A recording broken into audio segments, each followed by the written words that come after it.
when I do these seminars and live venues, I'll ask people, you know, I'll actually say to them, you know, look, I realize that this is probably the only reason why you're tuning in to this presentation, or the only reason why people come to watch these presentations live. Because the question is, when should I start taking my Social Security? Now, when we retire, we're going to be faced with two financial gaps. We already discussed the first gap in the first few slides, which was 40%. That's what Social Security will provide for the average person. Here's a second financial gap. And what I'm getting ready to state is 99.99% true, barring some horrific, tragic accident. If you are married, chances are one of you will die before the other. Surprise, right? Well, what happens when you lose a spouse? Guess what? You also lose one of the paychecks. So I tell my clients it might make sense for the higher of the two earning spouses to potentially wait till 70 to file for their benefit, especially if they have longevity and they've done well for themselves financially, okay? So when people ask, when should I file for my benefit? This is typically the answer that you get. It depends. It depends on so many different factors. So again, let's say you have that longevity and you've done well for yourself financially.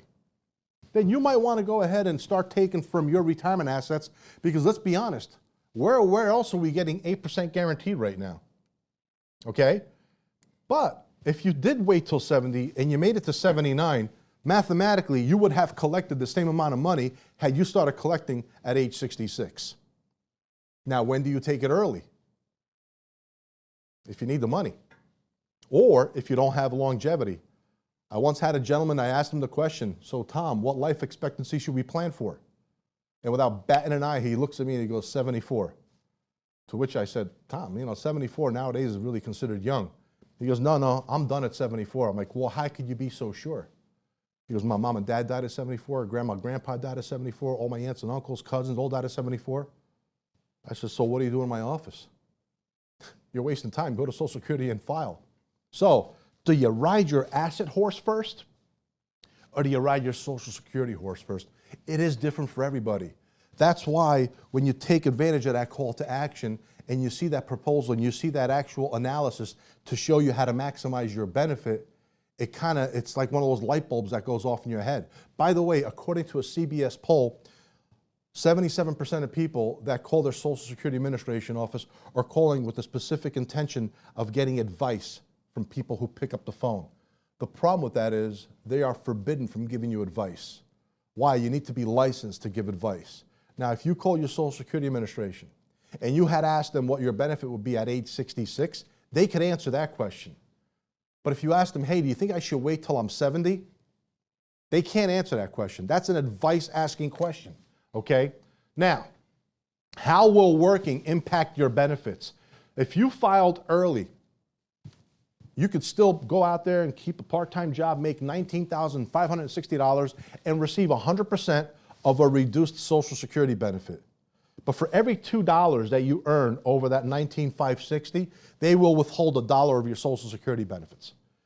If you filed at the full let me say it this way. If you filed early and you get within 12 months of your full retirement age, this only applies to you if you filed early. Now here it is, you're 12 months from your full retirement age. They give you a break that year. And they can have you make up to $51,960 before they start to withhold any of your benefit. And then they'll withhold $1 of benefits for every $3 that you earn over that limit. If you file at your full retirement age or later, there's absolutely no earnings limits. If you want to still continue to work, go right ahead. You'll receive 100% of your paycheck from Social Security and still earn what you're earning on your job, and it does not have any reduction whatsoever. Thank you for watching, and if you enjoyed this content, click right here on any of these videos to get some more ideas on how you could better prepare yourself for retirement.